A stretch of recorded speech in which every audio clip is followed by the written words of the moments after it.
Îți mănâncă capul. Capra cu 30, mă, știi? Cum? Capra cu 30. Știu.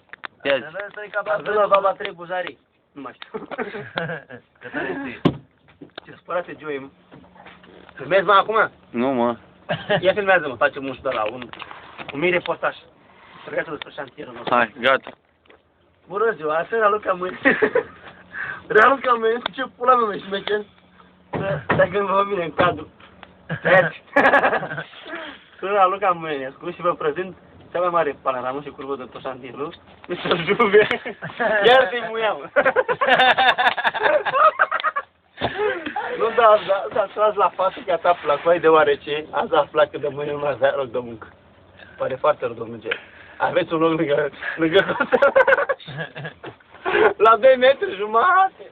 Să ne prietenul. Eu vă la bere cu el. Asta e, frate. Nu mai ala. Aia vă spune. Dă șapca jos că nu se vede muia. Așa, tată. Vreau și eu cheam, putem ochii aici. Dar nu uite curul. Băi, să vă spună că aici eram. Azi a rămas fără muncă, mă dai? Azi a rămas fără muncă.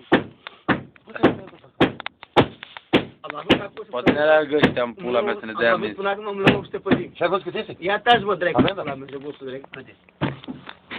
Stai că te ard. Cum l-ai făcut, mă? De gustul drept. Pe cine, mă, pe ăsta din imagine, pe Joe? Bă, cascariță să-mi pula mea. Ai, cine? Mari? Acum 1800, ia filmează, pune casă pe mine. Gata, mă. Aveam până acum 1800 pe zi.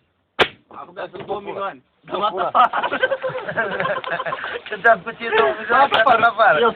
Uite pe ce dorm eu, mă. Mănânc o pâine cu stare cu pe ce dorm. Vreau să dau pe părăsele, el stă pe jos. Vei de ce scrie aici? Am multe